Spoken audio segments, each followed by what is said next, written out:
catches the ball, bobbles it, hits the ground, it's still bobbling it. All right, cool. But if I catch the ball, firm possession, 2 feet down, hit the ground, play should be dead. Play should be dead. Simple and plain. Simple and plain, we're going to dead that subject just like that play should be dead. Mm-hmm.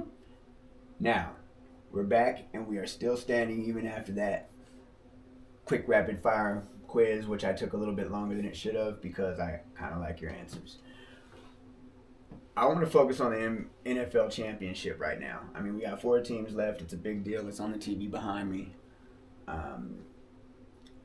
With the quarterback trust question, out of our 4 remaining team, which of these quarterbacks do you trust most if the game comes down to one drive? Matthew Stafford.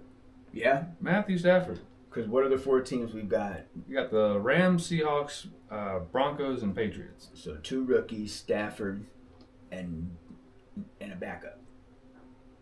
Well, yeah, you got 2. Yeah, you got 2 vets. You got Sam Darnold, Matthew Stafford, and then you got second-year guy Drake May, and then Jarrett Stidham. So the game coming up with Denver probably has the worst quarterback matchup. But Matthew Stafford. If you leave Matthew Stafford any time, he's gonna make something shake. Yeah. The guy has no conscience. Yeah, he's insane. He is. Yeah, and he forgets the last play. His arm talent is crazy. Yeah, he never. He's crazy. He never. Even since his time at Georgia, his arm talent has always been top tier.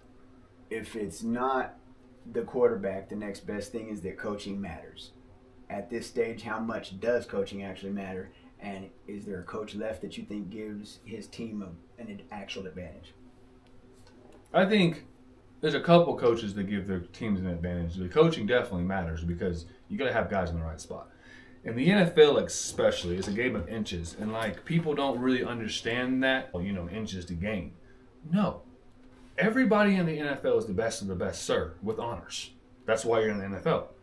And when it comes to that saying, we're talking about stance, we're talking about alignment, we're talking about takeoff, we're talking about everything. So when you don't have your guys in the right position, then guess what? You're gonna get exposed because these guys aren't fucking around right now. This is the time of no fucking around. And look at the Seahawks last week. The coach that put you in that position. Yeah. I mean, look at the Seahawks last week against the 49ers. The 49ers fucked around and found out. You can't be in the wrong position because at this level, every inch matters. If I line up 1 inch too much in the inside and this receiver gets an outside release, hits me with a move and then runs an out route, physically I can't get back to that play because I was that 1 inch out of place. Right. So and coaching at this point, coaching is everything. Which one then? Which coach gives the best advantage? My 2 coaches that give the best advantage right now would be Sean McVay. Because if you look at the way the Rams play football offensively, everything looks the same. Everything looks the same. It is the perfect smokescreen.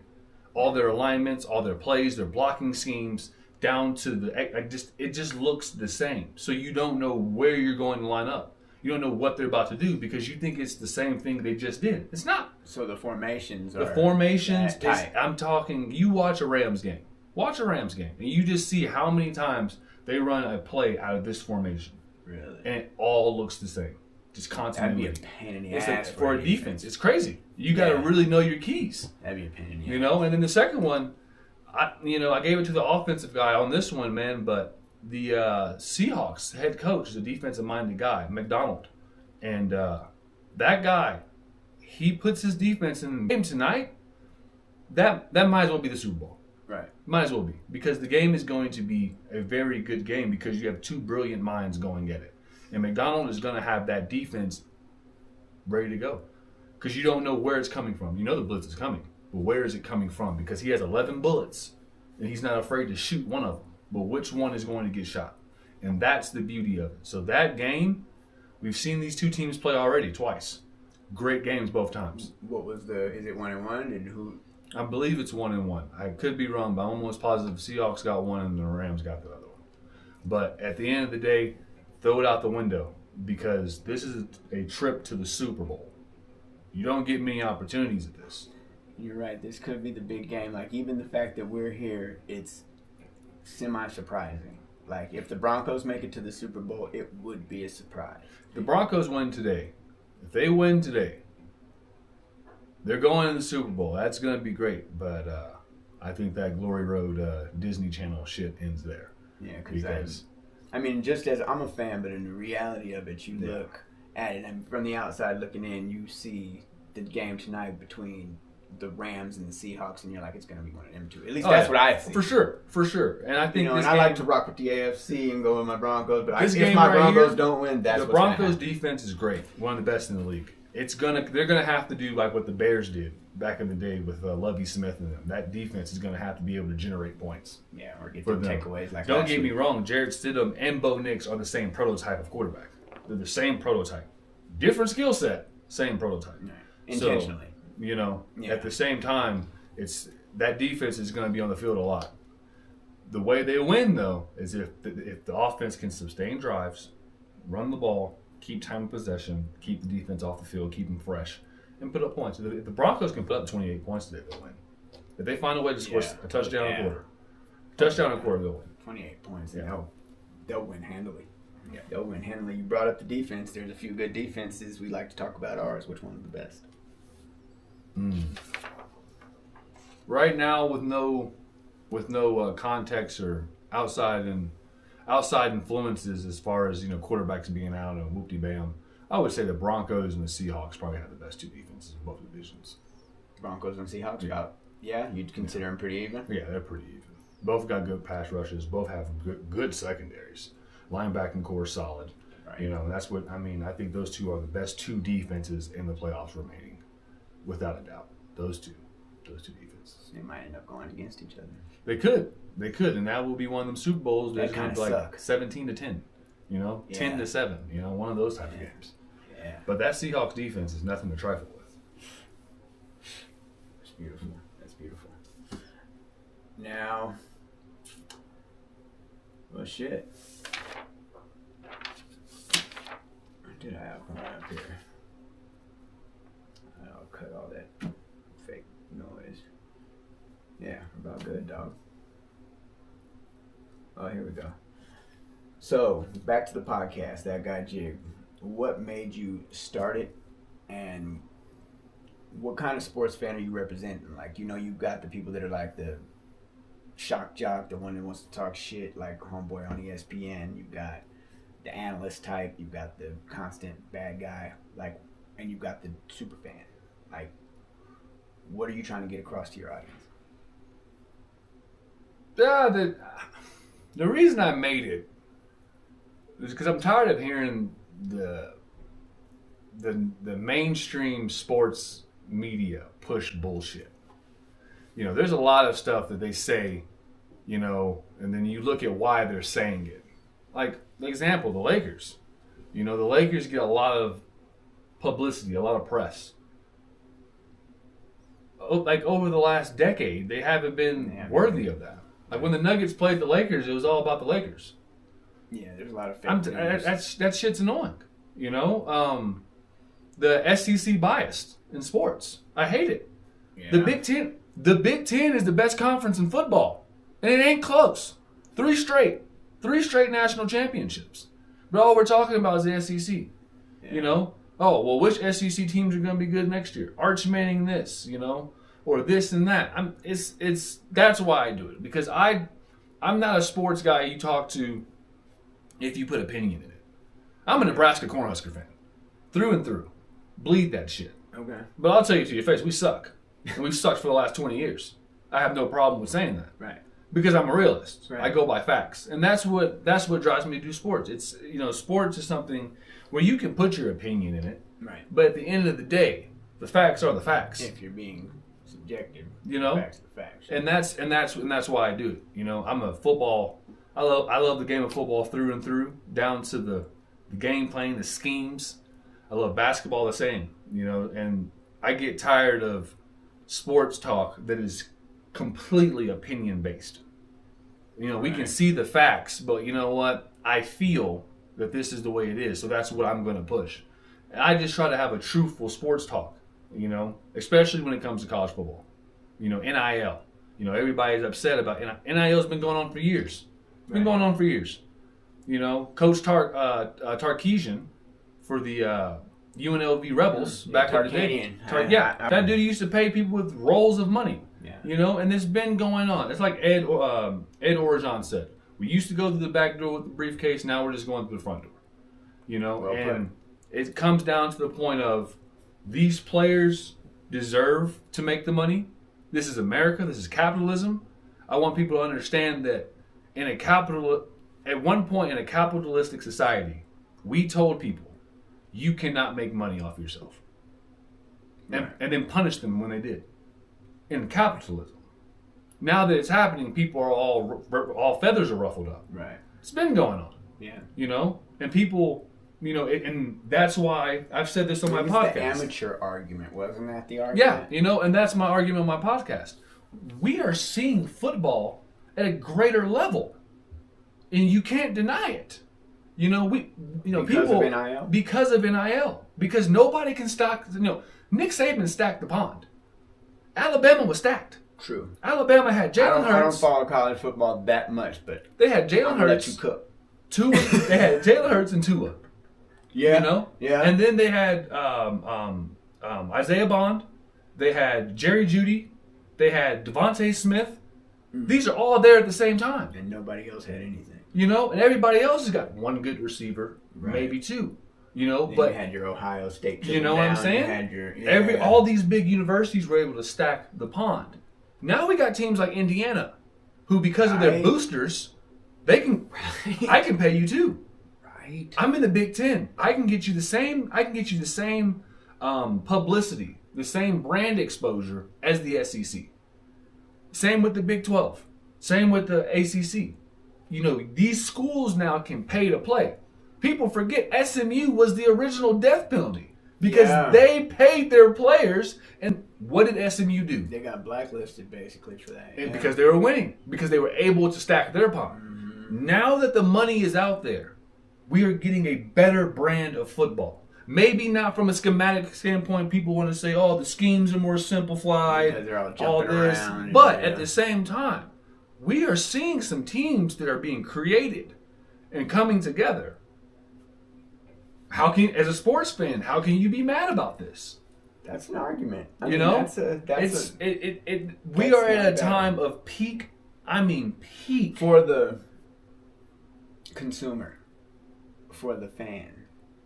Is it as good for the player? No, in the sense of they don't have good. You have to have a good corner. You have to have good people in your corner. You know, and that's where a lot of these players, even guys in the league, ain't got that. You know, and that's where a lot of these players. The league is different because that's grown-ass men. Right. We're talking about 18, 17, 19-year-old kids. And now NIL is trickling down to high school. So now the problem is who is looking after these kids? Right. You know, there was, I believe the number is like 30,000 or something crazy. Let's just go with 30,000 because I'm pretty sure it's more. But 30,000 makes me right. So 30,000 people entered the transfer portal. Okay. There ain't 30,000 spots available. Right. So somebody's going to be without. Right. But why did that kid enter the transfer portal? Because he thought. Because somebody's in his ear. Yeah. You can make this money. That's why I love Fran Brown at Syracuse. Coach Fran Brown, great coach. Great coach. Great mentor. Because he tells these kids how it is. You know, a kid was trying to demand a couple $1 million to play wide receiver. Jeremiah Smith doesn't make a couple $1 million a year. That's the best receiver in college football. And he doesn't make that. But who's telling you that? Your agent. Yeah. It's the agents that are corrupting the NIL. Yeah, they're 10%. It's not the kids. People love to put the blame on the kids. It's these agents because these agents have no guidelines. These agents can they can basically go in there and keep talking to other schools while you're playing for one school. Yeah, even though it's not in the rules that your agent so it's like it's tampering. Party, yeah. But guess what? It's the agent. The agent's making these kids go into the transfer portal for a couple $1 million that you're not going to see. And that's the ugly side of NIL, which I 100% understand why people don't like NIL. I get it because of the ugly side. Right. But as far as the benefits of NIL, capitalism, brother, it is what it is. Right. But these kids need better mentorship. They need better people in their corner. Not a bunch of yes men, not some guy on Twitter who changes his handle to something that sounds cool and they think that he's the best agent or the best representative. No. Right. Because at the end of the day, it's going to come down. This is what I truly believe. I believe the NFL will get involved. And there will be market stats. Right. It'll be like a farm league. One of the biggest misconceptions that are going around right now is that these kids are going to stop going to the NFL and stay in college because you can make that type of money. You can't. The dream, the goal is always to make it to the NFL. Yeah. That is the goal. That is the dream. Yeah, absolutely. Jackson Dart, I believe, made $16 million. Guaranteed.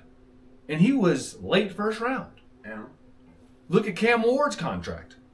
That was early first round. The NFL has brackets. Right. I do not believe that there's a college quarterback right now that is going to reset the market to where these kids are going to start to make that money. Now, kids are going to go back to college for their own personal reasons. Right. Dante Moore, for example, college could have been a second, third round overall pick, but his last game was shit. We saw Shedeur Sanders all year long, first round quarterback, top 15 pick. That motherfucker slid all the way to the 7th. Right. Because in the NFL, it's not just about what you can do on the field. It's a whole. What's your personality like? Right. What's your family like? What's your dad's like? How do you think about this, and this? Yeah. I need to know because I'm about to give you a lot of money. Right. So with that being said, I understand why a guy like Dante Moore, unfinished business. His last couple games were rough at Oregon. Let's go back and get better as a man. Let's go get back and better as a quarterback. Since you talk about Oregon, just before we get out of here, I wanted, because we've got Bo Nix, and it's kind of been brought to light that back at Oregon he had an ankle injury. Mm-hmm. Prior to that, in high school, he had an ankle injury, and he just got his ankle broken again. Mm-hmm. Does that spell anything badly, or like is technology to the point? Steph Curry. Is medicine where? Look at Steph Curry. Steph Curry had ankle injuries. Yeah. College, high school, got one in the NBA. It's strength and conditioning at this point. Now we know you might have a problem. Right. But for the success of this team, we need you to get right. Right. Steph Curry's all right. They figured it out. Yeah. So it just, and especially in a football is a collision sport. Fair. So we don't need to we don't need to freak out. No. Yeah. No. Listen, he broke his ankle in the perfect situation. Maybe not for the fan and the team. Right. But definitely for Stidham though. Stidham, opportunity. You run with it, bud. At getting a run with start. it. But as for Knicks, if you're gonna get hurt in the NFL. Yeah. You're starting quarterback, and you are the quarterback for the Denver Broncos. So if you're gonna get hurt now. Get hurt now. Let these doctors look at you, and let these doctors get you right. Let Denver get you right, because the Broncos organization is gonna do whatever they gotta do to get that man right. So I wouldn't worry about it too much. Just sucky timing. It is sucky timing. How about right now, as far as you got a lot going on, you got your job, you got your podcast. Is there anything up and coming or anything that you would like to inform us about ventures? Spring. Projects? That Guy Jigs comes back in the spring, second season. And it's going to be a good one. It's going to be a very good one. We're going to be try to do some shows from some stadiums. We're going to try to hit every college football stadium in the state next season. And then we're going to be going abroad. It's going to be, the content's going to be crazy. I truly believe, I think we're going to really be able to get in front of your face. That's exciting. Yeah, so just tune in to season 2. It's going to be a lot better. It's going to be fun. It's dope. This is what's cool, man. This is why I like having you, because we're like growing in this space. You know what I'm saying? Like from just straight from the basement to actually something that's worth listening to and worth people following. So I'm excited for you. I'm looking forward to that. One final thing from the Swami. I'm sorry, is that name taken by the other guy? I wonder if you can patent that. can you patent that guy jig and be like, I can't nobody ever say that? I mean, honestly, I should be able to because I don't know anybody else that goes by that guy Jig. Yeah, or Jigsaw. Anyway, You I mean, Jigsaw Jimmy might be tough. Because I'll be your agent for 10%. We'll make sure you get that new Yeah, contract that's for cool. $150 million. That works. Dollars. That works. And all right, we'll talk later. Yeah, that works. The one last thing I need out of you, Swami, is